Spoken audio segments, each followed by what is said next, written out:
नमस्कार, आप सभी का स्वागत है यूथ अध्ययन के चैनल पे।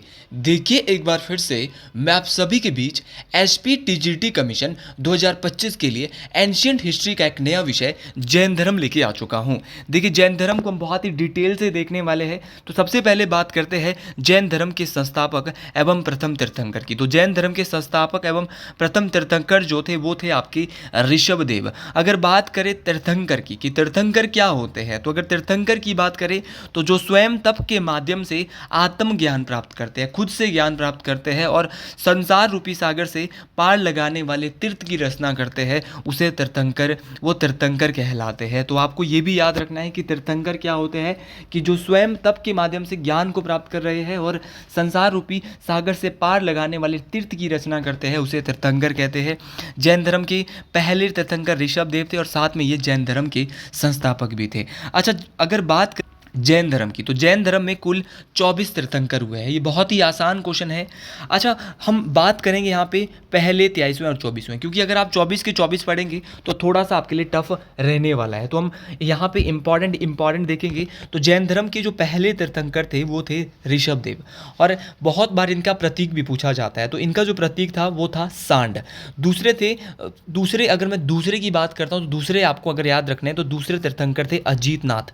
यहाँ पे मैंने नोट नहीं किया, लेकिन आप याद रख सकते हैं कि अजीतनाथ दूसरे तीर्थंकर थे और इनका जो प्रतीक था वो था हाथी। क्या था? हाथी। अगर बात करें 23वें तीर्थंकर की, तो 23वें तीर्थंकर थे पार्श्वनाथ और इनका जो प्रतीक चिन्ह था वो था सर्प का फन। तो सीधा क्वेश्चन परीक्षाओं में पूछा जाता है कि सर्प का फन किसका प्रतीक चिन्ह था, तो ये था आपका किसका? पार्श्वनाथ का। सांड किसका था? ऋषभ देव का, जो कि पहले था जैन धर्म के संस्थापक थे, पहले तीर्थंकर भी थे। और अगर बात करें 24वें तीर्थंकर की, तो वो थे महावीर स्वामी और इनका प्रतीक चिन्ह था शेर। तो ये चारों के चारों तीर्थंकर आपको याद रखने हैं, चाहे वो आपके पहले हैं, 23वें हैं, दूसरे भी मैंने आपको बताया और 24वें भी बताए, और इन सभी के मैं प्रतीक चिन्ह भी आपको बता चुका हूँ। अगर बात करें जैन धर्म की 23वें तीर्थंकर की, तो जैन धर्म के 23वें तीर्थंकर पार्श्वनाथ थे। और अगर पार्श्वनाथ की बात करें, इन्हें जो ज्ञान की प्राप्ति हुई, बहुत बार कमीशन में पूछा जाता है कि जो जैन धर्म के, क्योंकि हमेशा व्यक्ति क्या याद करके जाता है? 24वें तीर्थंकर, कभी 23वें भी परीक्षा में आ जाते हैं। तो 23वें तीर्थंकर की बात करें तो इनको ज्ञान की प्राप्ति झारखंड के समेध शिखर पर इनको ज्ञान की प्राप्ति होती है। और अगर आपको ये सीरीज अच्छी लग रही है तो कमेंट बॉक्स में ज़रूर लिखिए जय शिरगुल महाराज, हर हर महादेव। अच्छा, अगर बात करें आपकी ज्ञान प्राप्ति के बाद, तो ज्ञान प्राप्ति के बाद जो आपके पार्श्वनाथ थे, इनके द्वारा 4 नियम बताए गए। कौन कौन से नियम थे? ये थे हिंसा न करना, सदा ये करना है, हिंसा न करना, सदा सत्य बोलना, चोरी ना करना और संपत्ति ना रखना। इन्होंने बोला ना तो हिंसा करनी चाहिए, हमेशा सच बोलना चाहिए, चोरी नहीं करनी चाहिए और संपत्ति नहीं रखनी चाहिए। और वर्तमान समय में देखो, संपत्ति तो भैया हर व्यक्ति रखना चाहेगा, बाकी हिंसा ना करना ये बिल्कुल आज के समय में आप अमल कर सकते हैं, सदा सत्य भी बोल सकते हैं, और चोरी ना करना तो एक बहुत गलत बात है। और अगर आप भी एचपी टीजीटी कमीशन की तैयारी कर रहे हो, मेनली टीजीटी आर्ट्स कमीशन और जीबीटी की तैयारी कर रहे हो, तो आप जुड़ सकते हैं हमारे साथ मात्र और मात्र 499 रुपीज़ में। हम दे रहे हैं आपको लाइव प्लस रिकॉर्डेड क्लासेस, वो लाइव प्लस रिकॉर्डेड क्लासेस जो कि जहाँ पर आपको हर एक सब्जेक्ट बहुत डिटेल से पढ़ाया जा रहा है। यहाँ पर 11 सब्जेक्ट आपके रहते हैं, हर एक सब्जेक्ट आपको पढ़ाया जा रहा है। तो अगर आप हमारे बैच के साथ जुड़ना चाहते हैं तो 7876145409 आप इस नंबर पे कांटेक्ट कर सकते हैं और हमारे साथ जुड़ सकते हैं, 7876145409। अच्छा, ये हमने पार्श्वनाथ के बारे में पढ़ा कि इनको ज्ञान की प्राप्ति कहाँ पर हुई, तो झारखंड के समेध शिखर पर हुई। और इन्होंने 4 नियम, तो कितने नियम बताए थे ज्ञान प्राप्ति के बाद? बोलेंगे सर 4 नियम इन्होंने बताए। और एक बात और मैं यहाँ पे आपको बताना चाहूँगा कि जो पार्श्वनाथ है वो महावीर स्वामी से लगभग 250 साल पहले हुए। ऐसे नहीं कि पार्श्वनाथ गए और वो उसके बाद चले गए, नहीं, 250 साल बाद जो है ये क्वेश्चन परीक्षा में आया है कि पार्श्वनाथ महावीर स्वामी से लगभग कितने पहले हुए। तो ये कम से कम 250 साल पहले हुए थे, इस बात को आपने याद रखना है। अब बात करते हैं जैन धर्म के 24वें तीर्थंकर और अंतिम तीर्थंकर की। तो जैन धर्म के 24वें अथवा अंतिम तीर्थंकर जो थे एवं अंतिम तीर्थंकर जो थे वो थे महावीर स्वामी। और अगर बात की जाए महावीर स्वामी की, तो इन्हें जैन धर्म का वास्तविक संस्थापक, देखिए अगर तो क्वेश्चन आएगा कि जैन धर्म का संस्थापक कौन है, तो लगाना है आपने आंख बंद करके ऋषभ देव। लेकिन अगर वास्तविक संस्थापक भैया पूछा है तो ऋषभ देव के साथ नहीं जाना है, तो लगाना है आपने महावीर स्वामी।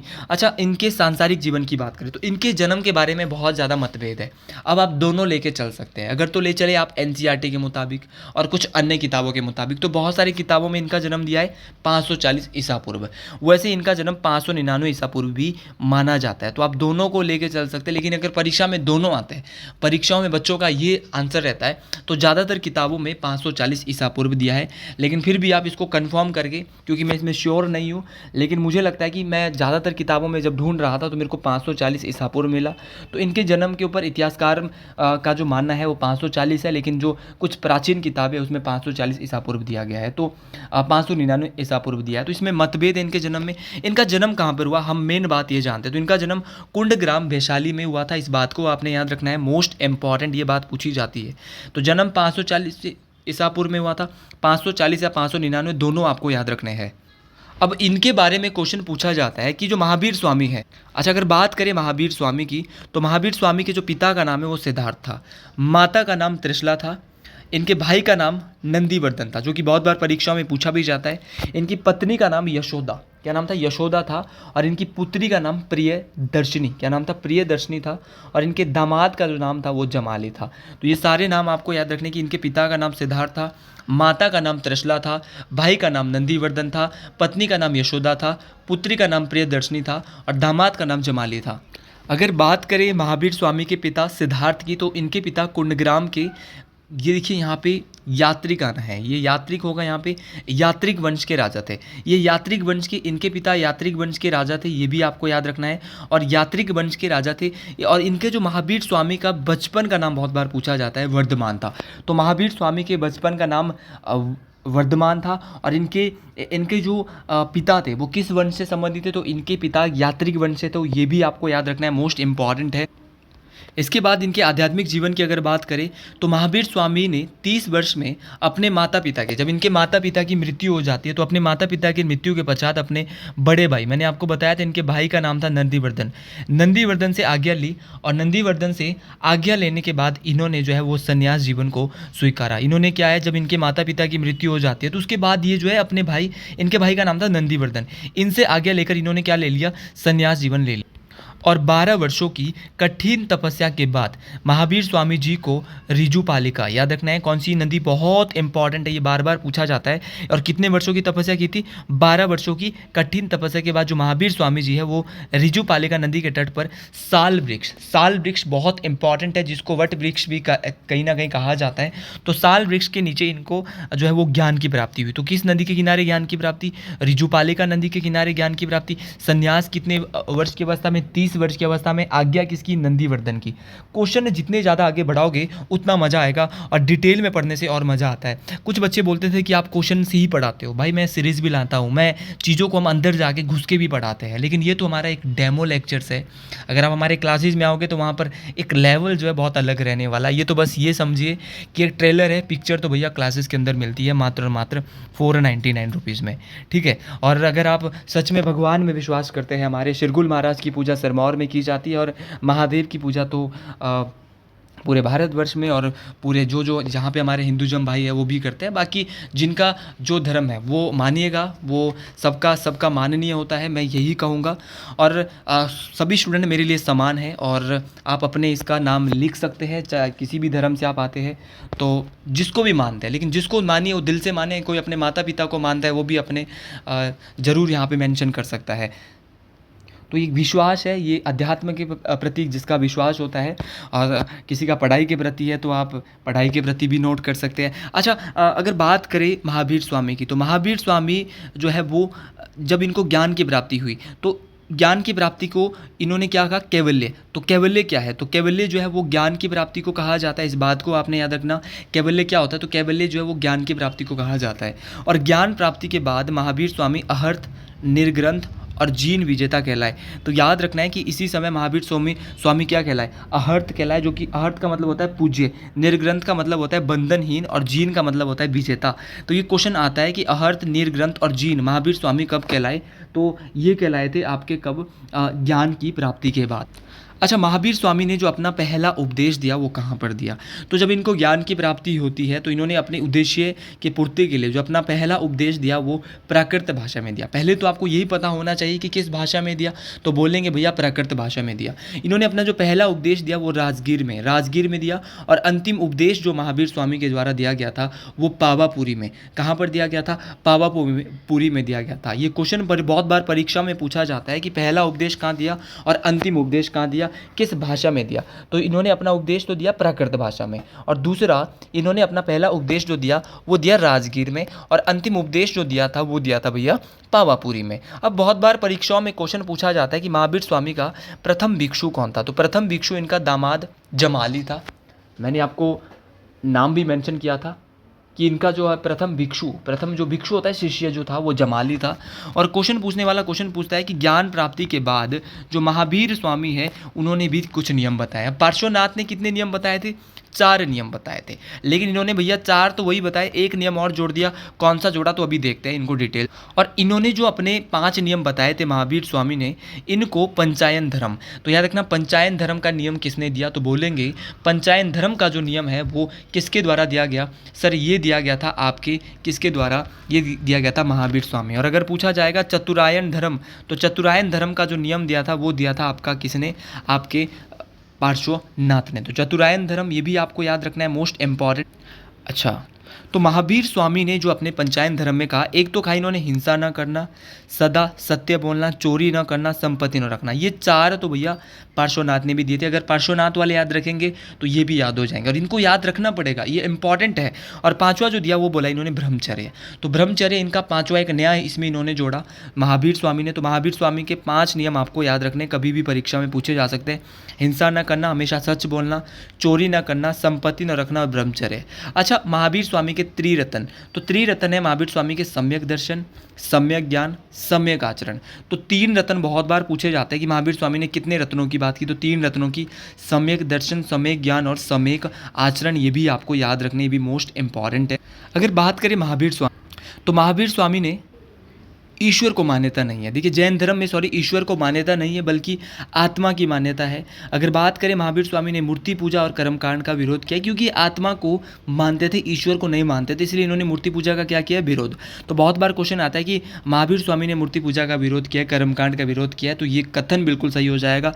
ये बात आपको याद रखनी है। महावीर स्वामी ने पुनर्जन्म को माना, और उन्होंने बोला कि पुनर्जन्म का जो सबसे बड़ा कारण है वो आत्मा को बताया, कि आत्मा ही जो है वो क्या है, हमारे जो पुनर्जन्म का क्या है, सबसे बड़ा कारण है। और मूर्ति पूजा का और कर्मकांड का इन्होंने बिल्कुल रूप से खंडन किया। अगर बात करें महावीर स्वामी, तो 72 वर्ष की आयु में महावीर स्वामी की मृत्यु जो है वो, जिसको निर्माण बोलते हैं, निर्माण 468 ईसा पूर्व में कहाँ पर हुआ, पावापुरी में होगी। तो इनकी मृत्यु 468 ईसा पूर्व में कहाँ हुई थी, पावापुरी में हुई थी। इस बात को आपने याद रखना है। इनकी मृत्यु के बाद जो जैन धर्म है वो 2 भागों में, 2 प्रमुख इनके अनुयायी थे। एक थे भद्रभाव, जो एक भद्रभाव थे, दूसरे थे स्थूलभद्र। मतलब कि 2 भागों में इनके जो है शिष्य बढ़ गए, भद्रबाहु और स्थूलभद्र। देखो यहाँ से बहुत क्वेश्चन पूछे जाते हैं। भद्रबाहु जिनको दिगंबर शिष्य, और दूसरे थे श्वेतांबर। दिगंबर थे जो नगन रहते थे, और श्वेतांबर जी जो श्वेत वस्त्र, आज की डेट में आपको देखा होगा जो दिगंबर मुनि है वो नगन रहने वाले मुनि होते हैं, और जो श्वेतांबर जैनिज्म मुनि होता है वो श्वेत वस्त्र धारण करता है। तो 2 भागों में बढ़ गए। तो भद्रबाहु जो दिगंबर कहलाए और स्थूलभद्र जो श्वेतांबर कहलाए। तो ये दोनों बातें ये भी आपको याद रखनी है, कहीं ना कहीं ये भी इंपॉर्टेंट बात। और मौर्य, अब इसके बाद क्या होता है कि मौर्य काल में 12 वर्ष का भीषण अकाल पड़ा, जिसके कारण क्या हुआ कि जो भद्रबाहु शिष्य थे वो अपने अनुयायी के साथ दक्षिण भारत में कहाँ चले गए, कर्नाटक चले गए। कर्नाटक के बोले तो श्रवण बेलगोला, और उनके साथ चंद्रगुप्त मौर्य भी, देखो चंद्रगुप्त मौर्य भी उनके साथ गए थे। मौर्य वंश से भी हम ये क्वेश्चन पढ़ेंगे, वहाँ भी पढ़ेंगे और यहाँ भी पढ़ रहे हैं। तो ये कहाँ गए, इनके साथ एक मुख्य बात बनती कि जैन धर्म के अनुयायी थे चंद्रगुप्त मौर्य भी गए दिगंबर भद्रबाहु मुनियों के साथ। भद्रबाहु बोले तो दिगंबर मुनियों के साथ गए। और जब चंद्रगुप्त मौर्य इनके साथ गए तो इन्होंने कर्नाटक के श्रवण बेलगोला में संलेखना विधि, ये क्वेश्चन बहुत बार पूछा जाता है कि संलेखना विधि के द्वारा किस जैनिज्म शिष्य के द्वारा जो है वो अपनी प्राण त्याग दिए गए। तो ये थे चंद्रगुप्त मौर्य, जिन्होंने मौर्य वंश की नींव रखी थी। भैया इन्हीं के द्वारा जो है वो क्या हुआ। और ये आपको जरूर याद रखना है कि इनकी मृत्यु जो है वो पावापुरी में हुई थी। वापस आता है तो सलेखना विधि के द्वारा, सलेखना विधि क्या होती है यार? सलेखना विधि वो विधि होती है जिसमें अन्न जल सब कुछ छोड़ दिया जाता है, पानी पुनी कुछ नहीं लिया जाता। और उस विधि से जो है व्यक्ति की क्या हो जाती है, मृत्यु हो जाती है, मतलब भूखा रह के, उसमें ना पानी देते। तो ये बहुत ही मतलब मृत्यु की जो है सबसे बुरी विधि अगर मैं कहूँ तो सलेखना विधि है। जो कि तो सलेखना विधि से किस राजा ने प्राण त्यागे? तो ये त्यागे थे चंद्रगुप्त मौर्य साहब ने। अच्छा, अगला क्वेश्चन है कि जैन धर्म के प्रचार के लिए 2 संगीतियां हुई थी, जैसे कि बौद्ध धर्म में 4 संगीतियां हुई। इसके बाद हम बौद्धिज्म को पढ़ेंगे। जिस प्रकार 4 संगीतियां आपके बौद्धिज्म में हुई थी, बौद्ध धर्म में हुई थी, उसी प्रकार जैनिज्म में 2 संगीतियां हुई थी। संगीतियां क्यों होती? संगीतियां होती एक प्रकार से मीटिंग, मतलब कि आपको यहाँ पर जो है मीटिंग होनी है प्रचार प्रसार के लिए, धर्म के प्रचार प्रसार। तो जो जैन धर्म का प्रथम संगीति है वो 300 ईसा पूर्व में हुई थी।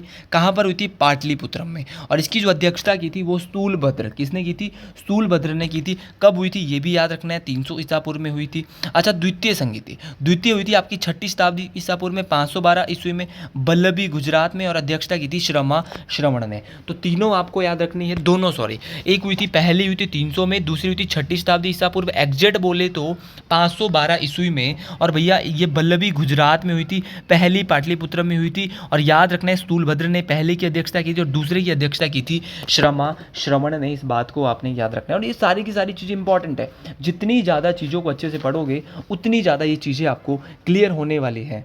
कुछ जैन राजाओं की बात कर लेते हैं। जैन धर्म के कुछ प्रमुख राजा थे, जैसे कि आपका उदयन जैन धर्म का प्रमुख राजा था, बंद राजा था, चंद्रगुप्त मौर्य था, कलिंग नरेश खारवेल था, आपका राष्ट्रकूट राजा अमोघ वर्ष था, चंदेल शासक था। तो ये सारे के सारे कुछ प्रसिद्ध राजा थे, जैसे कि उदयन, वंद राजा, चंद्रगुप्त मौर्य, कलिंग नरेश खारवेल, राष्ट्रकूट राजा अमोघ वर्ष और चंदेल शासक। तो ये सीधा क्वेश्चन आ सकता है कि जो उदयन है वो किस वंश को मानते थे? तो उदयन जो है वो देखो वंश तो इनका कौन सा था आपका, आप देख सकते हैं उदयन किस वंश से, जिन्होंने पाटलिपुत्र बनाया था, बसाया था, उदयन वगैरह। लेकिन अगर बात करें उदयन की तो किस धर्म को सॉरी मानते थे? तो जैन धर्म को। और आपका चंद्रगुप्त मौर्य मैंने बोला सलेखना विधि से इन्होंने प्राण त्यागे, ये भी कहाँ पे त्यागे? कर्नाटक के श्रवण बेलगोला में त्यागे। कलिंग नरेश खारवेल बहुत इंपॉर्टेंट है, किस धर्म को मानते थे? जैन धर्म को मानते थे। राष्ट्रकूट राजा अमोघ वर्ष ये भी जैन धर्म को मानते थे। चंदेल शासक किस धर्म के अनुयायी थे? तो बोलेंगे जैन धर्म। अब इसके बाद क्या होता है कि जो मैंने बोला था कि दिगंबर और श्वेतांबर थे, ये 2 भागों में बट गए थे। अब ये 2 भागों में भाई कैसे कैसे बटे थे? जो तो थे आपके श्वेतांबर, वो इनको ये थे स्थूलभद्र के शिष्य, और जो दिगंबर थे वो थे भद्रभाऊ के शिष्य। अच्छा, अगर बात करें श्वेतांबर की तो ये सफ़ेद वस्त्र पहनते थे, और अगर बात करें दिगंबर की तो ये निर्वस्त्र रहते थे। तो ये भी आपको दोनों की दोनों बातें क्लियर रखनी है। अच्छा, अगर बात करें आपकी, ये महिलाओं को ये मानते थे कि जो श्वेतांबर थे वो बोल सकते थे कि महिलाओं को मोक्ष मिल सकता है। देखिए, जो 19वें तीर्थंकर थे ये मानते थे कि जो श्वेतांबर थे उनके मुताबिक 19वें तीर्थंकर मल्लीनाथ एक महिला थी, ये ऐसा बोलते थे। लेकिन जो दिगंबर शिष्य थे वो बोलते थे कि जो 19वें तीर्थंकर थे जैन धर्म के मल्लीनाथ, वो एक पुरुष थे। तो इसमें भी इन दोनों के बीच मतभेद था। ये बोलते थे कि महिलाओं को मोक्ष मिल सकता है, ये बोलते थे, जो दिगंबर बोलते थे वो बोलते थे कि महिलाओं को मोक्ष नहीं मिल सकता। इसके अलावा श्वेतांबर बोलते थे कि इनके अनुसार जो महावीर स्वामी है वो विवाहित थे, लेकिन जो आपके दिगंबर थे ये बोलते थे कि महावीर स्वामी अविवाहित थे। तो ये भी आपको दोनों बातें याद रखनी है, मोस्ट इंपॉर्टेंट है। एक ने बोला कि महावीर स्वामी ने शादी की है, दूसरे ने बोला कि महावीर स्वामी अविवाहित है। तो अविवाहित यहाँ पे आपको लिख लेना है। थोड़ा सा करेक्शन हो, गलतियाँ हो जाती है इसमें, मैं अभी करेक्शन में करा रहा हूँ साथ साथ। अच्छा, जैन धर्म को पढ़ने के बाद थोड़ा थोड़ा जैन साहित्य को पढ़ना भी बहुत ज़रूरी हो जाता है, क्योंकि परीक्षाओं में चीज़ें कहीं से भी आ सकती है। और मैं एनसीईआरटी बेस्ड आपको चीज़ें पढ़ा रहा हूँ, वहाँ से ढूंढ ढूंढ के ला रहा हूँ, जो स्कूल की किताबें होती है वहाँ से नोट्स आपको बना रहा हूँ, क्योंकि एनसीईआरटी पढ़ोगे तो फ़ायदा होगा। अगर दूसरा कुछ पढ़ोगे, अब मैंने इकट्ठा करके लाया तो है, लेकिन टाइम बहुत लगा है भाई।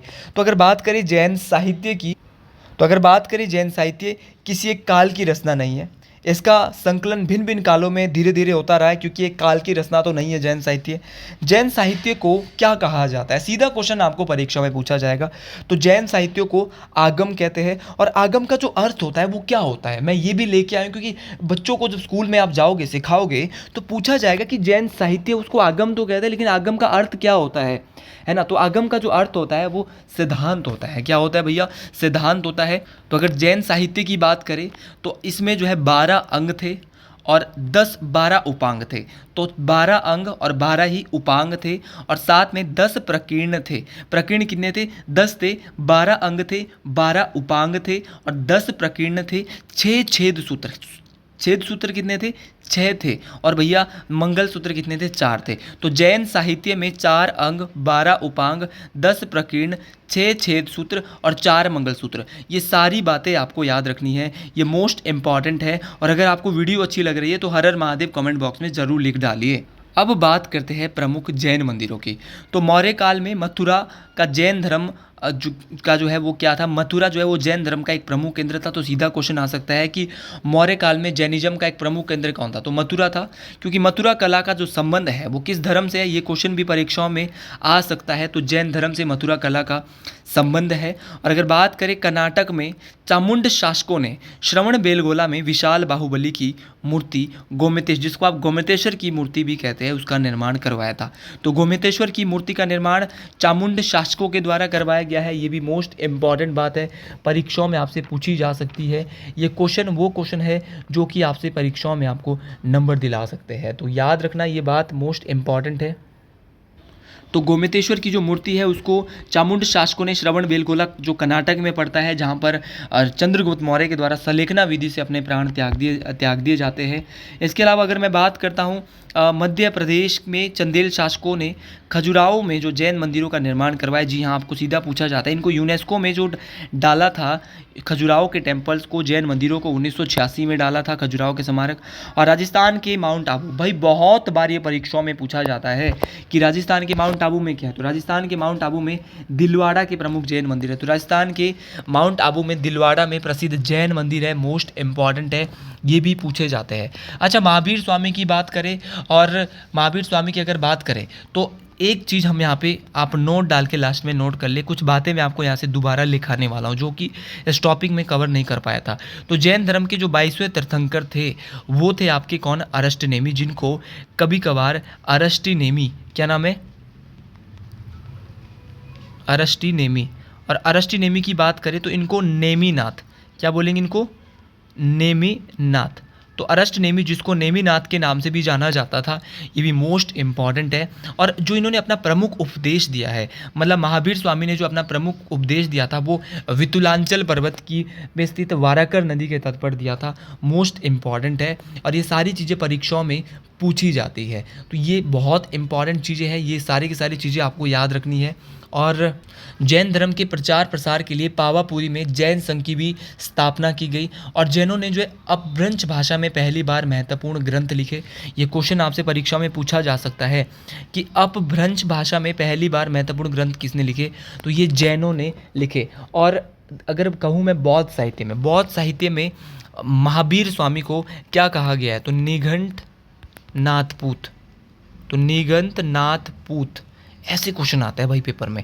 तो निगंत नाथपूत जो है वो बौद्ध साहित्य में महावीर स्वामी को कहा गया है। और जैन धर्म का धार्मिक ग्रंथ अर्धमागधी भाषा में लिखे गए हैं। तो ये ऐसे क्वेश्चन आपसे पूछे गए। और महावीर स्वामी की जो अनुयायी की जो संख्या है वो 14,000 के आसपास बताई गई है।